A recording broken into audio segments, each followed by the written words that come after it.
जुनमा आयोजना हुन गइरहेको छ। त्यसमा पनि हामी सहभागिता जनाउँदैछौँ भने सेप्टेम्बरमा मलेसिया, नेपाल र युए बीच हामीले मलेसियामै गएर ट्रायंगुलर सिरिज खेल्ने प्लान बनाएको छौँ। अक्टोबरमा श्रीलङ्कन क्रिकेट बोर्डसँग कोअर्डिनेट गरेर नेपालको वुमेन्स टिमलाई पनि हामी श्रीलङ्का पठाउने प्लान बनाएको छौँ भने एन्ड अफ द इयर डिसेम्बरमा चाहिँ नामिबिया, युए, नेदरल्यान्ड्स र युगान्डा र नेपाललाई चाहिँ नेपालमै बोलाएर हामीले खेलाउने प्लान गरेका छौँ।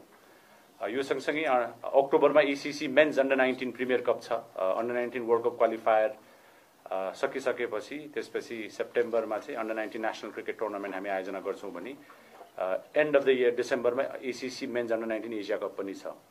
अन्डर 19 वुमेन्सको लागि चाहिँ हामीले अहिले अन्डर 16 र अन्डर 19 वुमेन्स दुईटैले टार्गेट गरेर चाहिँ सेप्टेम्बर महिनातिर हामीले स्कुल विद्यालय स्तरीय महिलाहरूको लागि च्याम्पियनशिप प्रतियोगिता सञ्चालन गर्ने प्लान गरेका छौँ।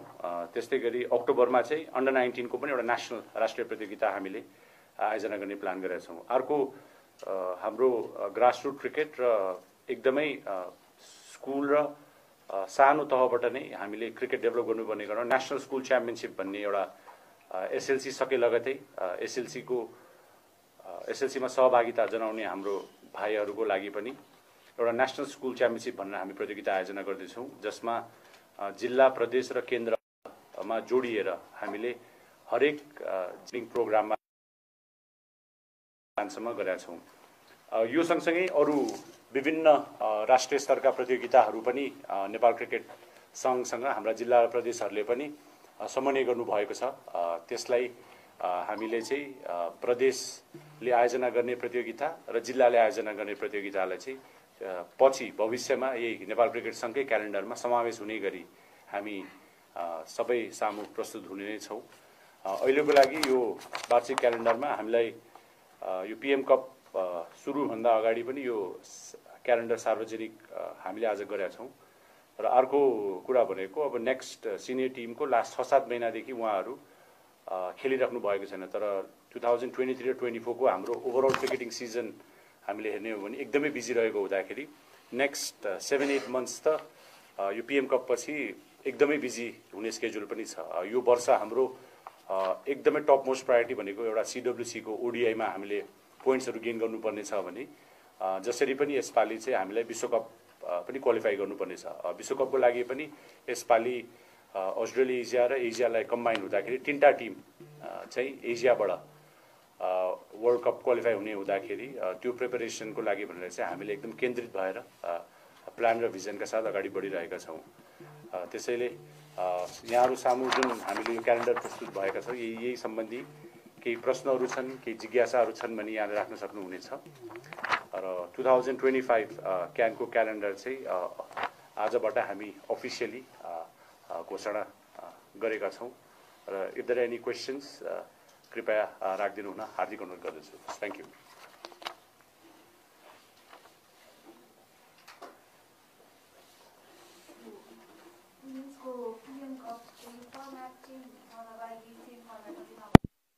बिजी स्केड्युल छ त्यही हिसाबले चाहिँ बेस्ट टिम्सहरू छानेर सो मोस्ट लाइकली अब जस्तो टप 2 या टप 4 टिम्सले हामीले एलिट कप खेलाएको थियौँ पीएम कपबाट। सो वुमेन्स एलिट कपलाई पनि त्यही संरचनामा गराउने प्लान गरेका छौँ भने योपालि हामीले काठमाडौँमा मात्र क्रिकेट नगराइकन देशभरि नै क्रिकेट प्रतियोगिताहरू आयोजना गर्नुपर्ने क्रममा चाहिँ सुदूरपश्चिममा महिला प्रधानमन्त्री कप आयोजना गऱ्यौँ। त्यहाँ एउटा मात्र ग्राउन्ड भएको कारणले गर्दा पनि हामीले टिम्सहरूलाई भनौँ न फुल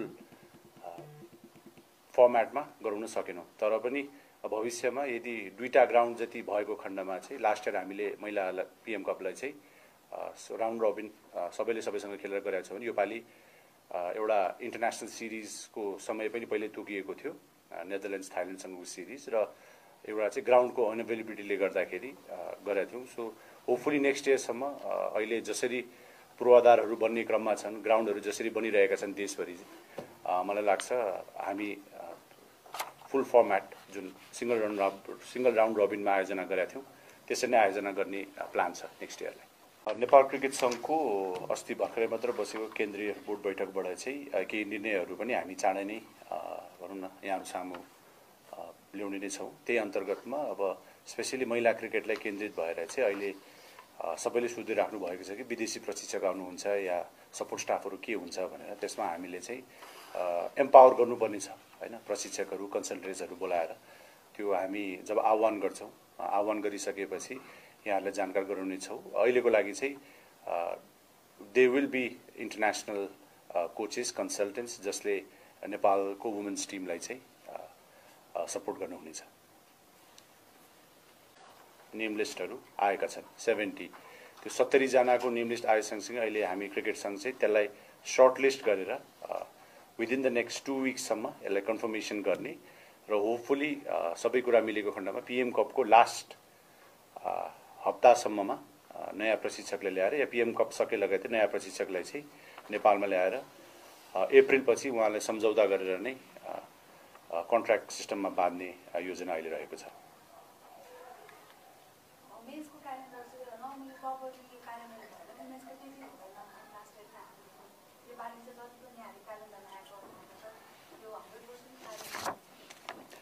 अब अहिले युगान्डामा छ, नेक्स्ट मन्थ भुटान, हामीलाई भुटानबाट इन्भिटेसन आएको छ हैन खेल्नको लागि। त्यसपछि वर्ल्ड कप क्वालिफायर हामी खेल्ने नै छौँ। वुमेन्स इमर्जिङ एसिया कप भनेको त्यो पनि हामी सहभागिता जनाउनै पर्ने छ।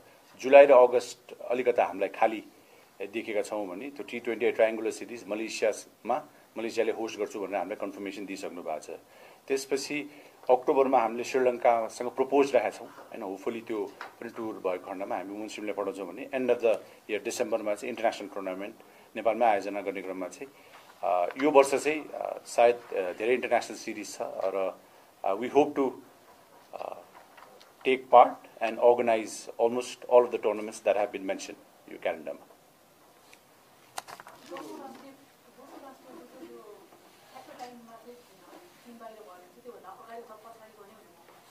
हजुर, यदि अब 10औं राष्ट्रको फाइनल डेट हैन कन्फर्मेसन आएको खण्डमा चाहिँ अहिले यो टेन्टेटिभ डेट हामीलाई आएको छ।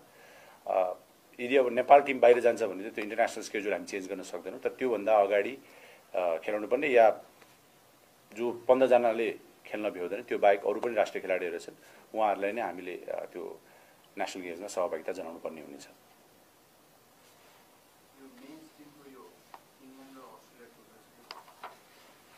यो मे 15 देखि जुन मेको एन्डसम्म हामीले इङ्ल्यान्डको काउन्टी टिम्सहरूसँग अहिले कोअर्डिनेट गरिरहेका छौँ। सो यो चाहिँ स्कटल्यान्ड जानु अगाडि एउटा प्रिपरेसन सिरिज भनेर हामी कोअर्डिनेट गर्दैछौँ।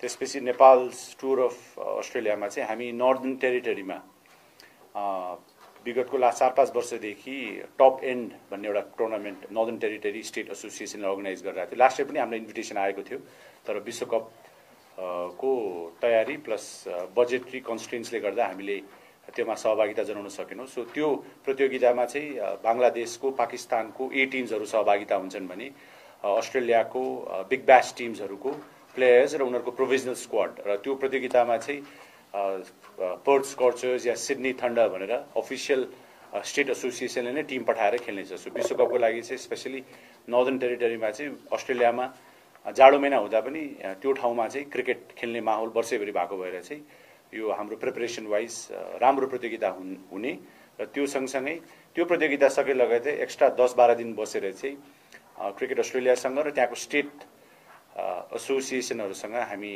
कोअर्डिनेट गरेर चाहिँ सकेसम्म extra T20I matches specially T20 र T20 म्याच भनौँ न लिस्टै म्याचेसहरू चाहिँ हामी खेल्ने प्लान गरेका छौँ। हजुर हजुर डन्डी स्कटल्यान्ड डन्डी डन्डी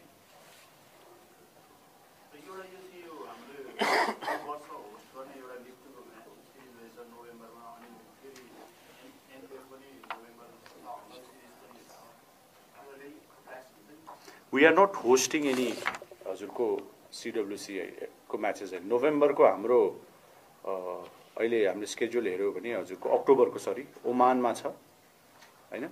अब त्यो होस्ट गर्ने भनेर हामीले भनेको चाहिँ त्यो most likely it's going to be postpone होइन डिसेम्बरमा सर्छ होला त्यो होइन। सो यो वर्ष चाहिँ हाम्रो लागि अवे छ जुन हाम्रो आइसिसी T20 युएईमा हामीले खेल्नुपर्ने हुनेछ युएसए नेपाल र युएईको। सो त्यो होस्ट गर्ने चाहिँ अहिले कन्फर्मेसन कम्प्लिटली भइसकेको छ। We are most likely pushing it to next year. यसको हामीले यो वर्ल्ड क्रिकेट लिगको जुन हङकङ के अरे युएईसँगको सिरिज जुन छ त्यो चाहिँ युएई र ओमान दुईटैले अहिलेसम्म कन्फर्म गर्नु भएको छैन। त्यसको ब्याकअपको लागि चाहिँ हामीले महानगरपालिका कप र अर्को एउटा क्याम्प दुईटै एज एन अल्टरनेटिभ हामीले अप्सन राख्यौँ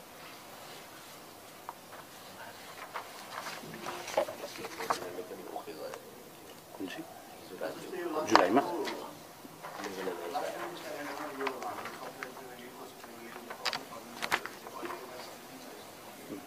होइन, यसमा अघि पनि हामीले सबैलाई के कोर्डिनेट गरेका छौँ भने यो क्रिकेट सङ्घले आयोजना गर्ने प्रतियोगिताहरू हामीले योपालि क्यालेन्डरमा समावेश गरेका छौँ।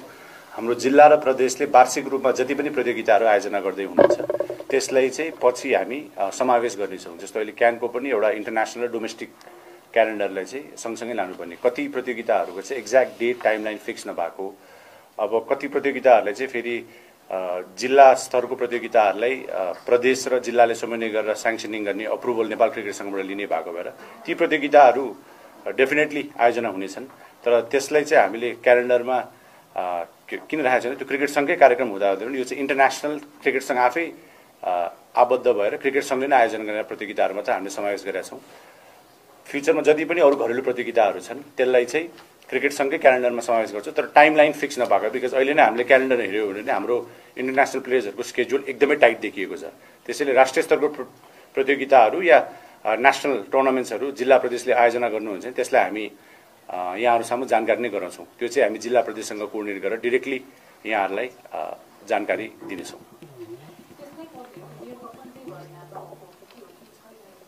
कुन चाहिँ मेन्सको मेयर वुमेन्सको मेयर कप चाहिँ पहिला नेपाल क्रिकेट सङ्घले हामीले आयोजना गर्थ्यौँ, ठिक छ। तर यसपालि चाहिँ के भने नेपाल क्रिकेट सङ्घ अन्तर्गतको देशभरिका सम्पूर्ण मेयर कपहरू चाहिँ सम्बन्धित जिल्ला प्रदेशले नै आयोजना गर्छन् होइन। त्यसै ललितपुर मेयर्स कप एउटा प्रतियोगिता क्यानले आयोजना गर्दै, त्यसमा चाहिँ अब सायद यसलाई चाहिँ रिजनल बेसमा हामीहरूलाई चाहिँ जस्तो सायद ललितपुर जिल्ला क्रिकेट सङ्घ हुनसक्छ या बागमती प्रादेशिक क्रिकेट सक्छ, उहाँहरूसँग कोर्डिनेट गरेर चाहिँ यसलाई आयोजना गर्ने प्लान छ।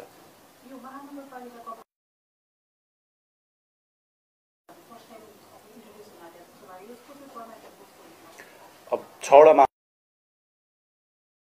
महानगरहरू छन्, 6वटा टिमलाई चाहिँ नेपाल क्रिकेट सङ्घले नै हाम्रो पिएम कप, मेन्स, त्यसपछि T20 च्याम्पियनसिप, एनपिएल सबैको पर्फर्मेन्स हेरेर र भनौँ न वर्षभरिको सबै पर्फर्मेन्सेसहरू हेरेर चाहिँ हामी एउटा त्यो फर्मेट बनाएर चाहिँ 6वटा महानगरको टिमलाई चाहिँ डिभाइड गरेर हरेक वर्ष चाहिँ हरेक महानगरमा एउटा टुर्नामेन्ट हुनुपर्छ भनेर एउटा एक्स्ट्रा एडिसनल टुर्नामेन्ट आयोजना गर्ने प्लान गरेका छौँ। यसमा चाहिँ सबै नेसनल लेभल प्लेयर्सहरू नै सहभागिता जनाउनु हुनेछ। होइन, क्रिकेट सङ्घले नै टिम बनाइदिने, हजुर हामीले नै टिम बनाइदिन्छ। यो 6वटा टिमलाई चाहिँ हाम्रो सम्पूर्ण प्लेयर्सहरूलाई राखेर सेलेक्टर्सहरूलाई राखेर मोस्ट लाइकली T20 नै हुन्छ।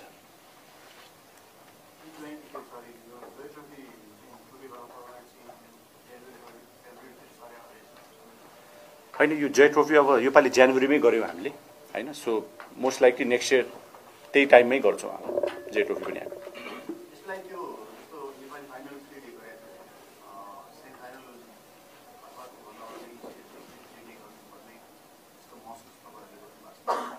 अब डिसेम्बरसम्म नेपाल क्रिकेट सङ्घले प्रतियोगिताहरू आयोजना गरेर होइन आर्थिक हिसाबमा हामी बलियो भयो भने अझ धेरै डेफिनेटली हामी त यो पनि चाहन्छौँ कि जिल्ला प्रदेशबाट नै डेज क्रिकेट हुनुपर्छ भनेर होइन। र त्यसको लागि बजेटरी कन्स्ट्रेन्ट्सहरू छन् हामीसँग। त्यसैले एन्ड अफ द इयरसम्म यदि बजेट ठुलो भएको खण्डमा सायद हामी सबै एलिट कपलाई 3 डे पनि गराउन सक्छौँ होइन। त्यो अहिलेको लागि चाहिँ जुन फर्मेट छ त्यही फर्मेटले नै कन्टिन्युएसन गर्ने प्लान छ।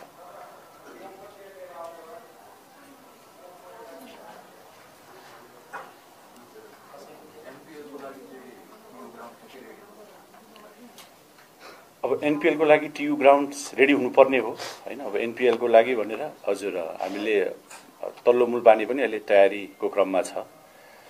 देशभरि विभिन्न ठाउँमा ग्राउन्डहरू पनि बनिरहेका छन्। त्यसैले अहिलेको लागि अब हामीले थाहा पाए सूचना अनुसार अहिलेको टियुको टेन्डर कन्ट्र्याक्ट सिस्टम अनुसारको वैशाख 24 गतेसम्म फ्लड राइट र 10,000 क्यापासिटी भएको काम सघाउनै पर्ने भएको भएर सो सायद 3 महिनामै बन्छ कि भन्ने आश छ। त्यसैले बनेको खण्डमा अब हुनेछ, टियुमै हुनेछ।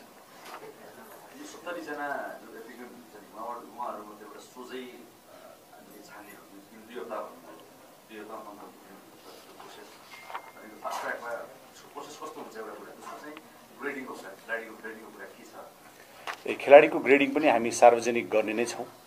खेलाडीहरूको ग्रेडिङ कन्फर्मेसन भइसकेको छ। अहिले महिला टिम युगान्डामा खेलिराख्नु भएको छ भने अब भोलिदेखि हाम्रो सबै पुरुष खेलाडीहरू पिएम कपमा सहभागिता जनाउँदै हुन्छ। त्यसैले त्यसको पनि हामी चाँडै नै अनाउन्स गर्ने नै छौँ। With regards to the coaches, अब कोचेसहरूको लागि चाहिँ यसलाई सर्टलिस्ट गर्ने उहाँहरूको सिभीहरूलाई एकचोटि हामीले रिड गरेर नेपालको क्रिकेटिङ वातावरणमा घुलमिल गर्न सक्ने एक्सपिरियन्स भएको र साँच्चीकै हामीलाई चाहिँ अब भनौँ न यो वर्ष नेपाललाई विश्वकपसम्म पुर्याउने, सिडब्ल्युसीमा राम्रो नतिजा ल्याउने र एउटा कोचले चाहिँ नेसनल टिम मात्र नभइकन चाहिँ सम्पूर्ण देशभरिकै कोचिङ सिस्टमलाई नै ह्यान्डल गर्न सक्ने मान्छेलाई चाहिँ हामीले छान्ने प्रक्रियाबद्ध रूपमा सर्टलिस्टिङ गरेर त्यसलाई फाइनल गर्नेछौँ।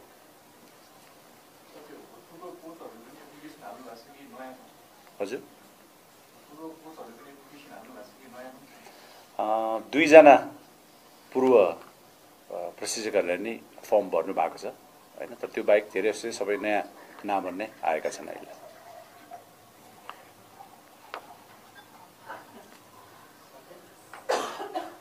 हस्, सबैजनालाई थ्याङ्क यू।